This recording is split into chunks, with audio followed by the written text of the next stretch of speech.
yamde jeetati silmaji capantati woni ɗo e Dakar lamorde Sénégal waktuji ɗiɗi fawi hen to Paris lamorde France.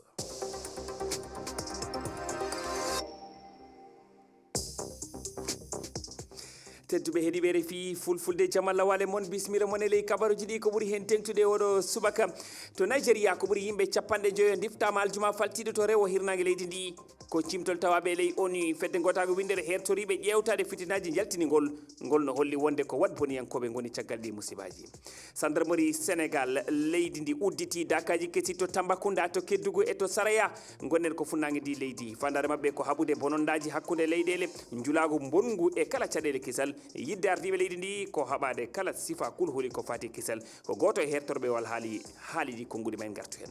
Bonnere mawde waɗi to yuppogong legal eniraɓe Abidjan to leydi Côte d'Ivoire yimɓe 12 nanggama e muɗum ko ɗum jagorɗo halfinaɗo alhaaliji leydi ndi holliti fedde PPAC nde Laurent Gbagbo horejo kiɗɗo leydi ndi ñiŋi ɗe nangule tedduɓe bisimilla moon.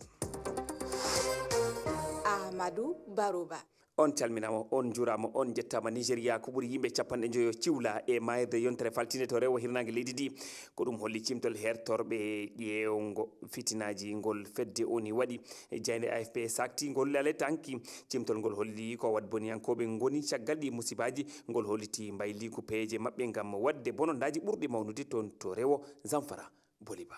Andinama e nder cimtol ngol wonde ñande aljuma ɓennuɗo wat boniyankoɓe ɓe naati e nder wuro wiyetengo Sabon Gari Damri wongo nder diwal Zamfara. E nder ɗum ɓe ciwlima ko famɗi fof yimɓe 50 ɓiɓɓe wuro ngo e ko andina ngon wuro ɓooyi wurde fitinaji baaɗini ko gomuji jogitiɗi ciwlu toɓɓisguji ɗi caggal ɗum ɓe ƴama kalis ngam woppirde ɓe ngol ciwlugol mawgol moɓe cakkiti wadde aljuma o ɓennuɗo e nder nde saare wonde worgo hirnague Nigeria